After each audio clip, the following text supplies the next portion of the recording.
So it's Andy here for Go Nomad, aka Pigs on Bikes, and today we're in Trinidad in Cuba. Yeah, that's cool. It's cool, isn't it? Trinidad, Cuba. Yeah.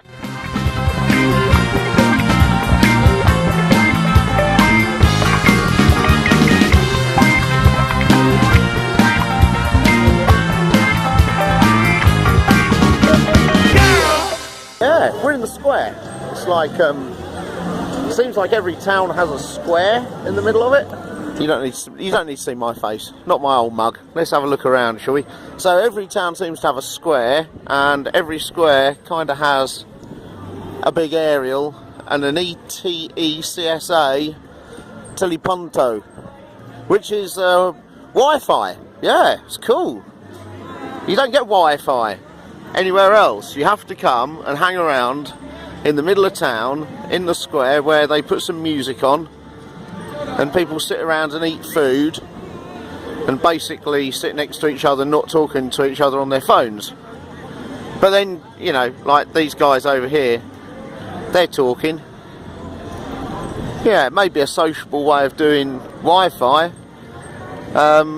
It means that when you go to a restaurant, you have to talk to people. If you go to a bar, you have to talk to people, which is kind of different, I guess.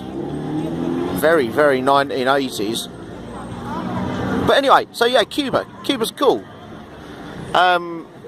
It's warm. It's always about 25 degrees.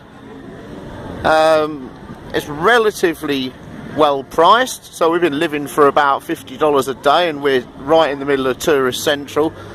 And it's clean, and it's just different, isn't it?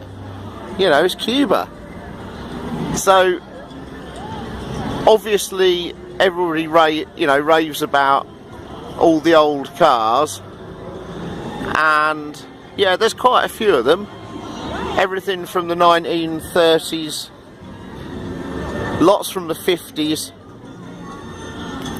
and lots from the 70s and 80s. So you can see the different periods in time. So you can see the, let me see if I can get my thing. Yeah, we've got a Lada there, which is obviously I think they're built in the Czech Republic, aren't they? So well, they used to be Czechoslovakia, I think. Russian though, basically.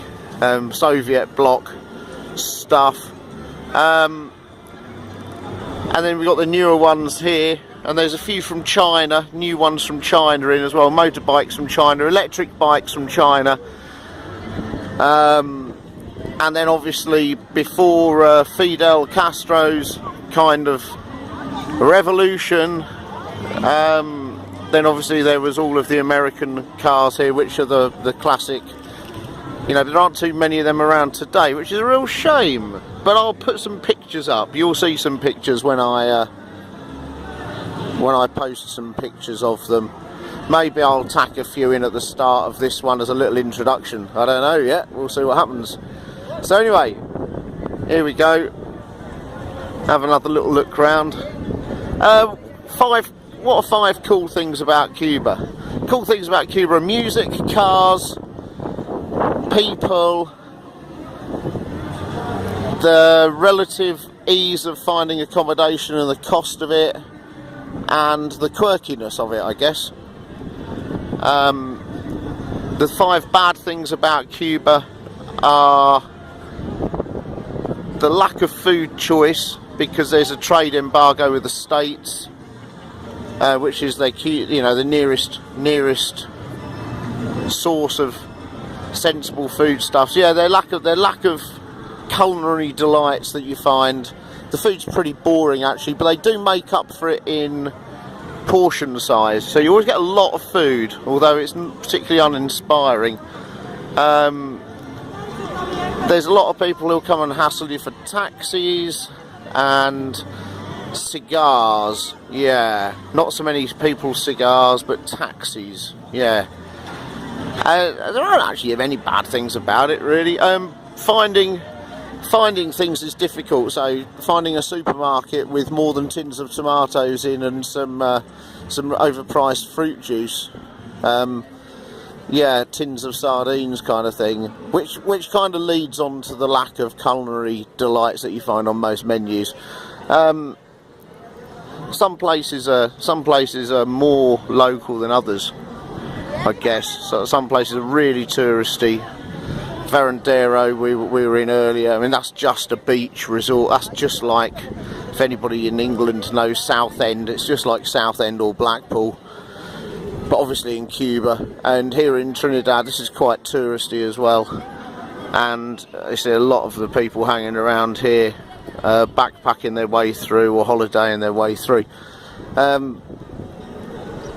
So yeah, if you're not keen on big tourist places, don't go to big tourist places, and there's quite a lot of them in Cuba, and a lot of the places you go in Cuba become quite touristy now. You have to really hunt around for getting away from the tourist resorts.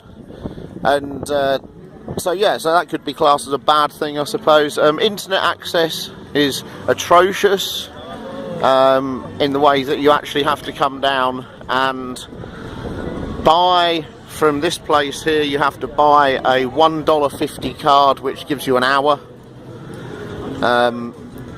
of internet sitting in the square, and if you walk 50 yards out of the square, the internet stops, so it doesn't even really carry on.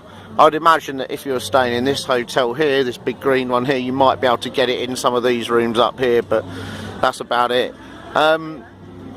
And also, I've got to admit that I think tourism is a relatively new thing here in Cuba, in the masses, in the mass tourism like what we've got here. Yeah, they're not really very friendly, put it that way. They haven't really got the kind of politeness that other places have got. So I don't know whether that's 5 bad things or not, really. I'm struggling to find 5 bad things, I suppose. Oh, they do two currencies here as well. They do the cup and the cuck. CUC and the CUP. One is the convertible national peso, and that's the one that tourists spend, and then you get 25 national pesos, which I think is CUC. I'm not certain that's the right way around, but they call it national peso,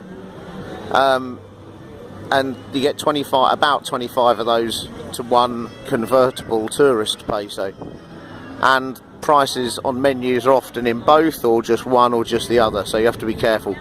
Yeah, that's about it. Cool. Anyway, like, share, subscribe. That's Cuba at the moment. This is Trinidad. It's Andy here for Going Nomad, and if you like, share and subscribe, that's much appreciated. Don't forget to subscribe, and also you can email me at goingnomad123@gmail.com, and also check out Facebook, Going Nomad, aka Pigs on Bikes. Stay safe out there. Take care. Bye.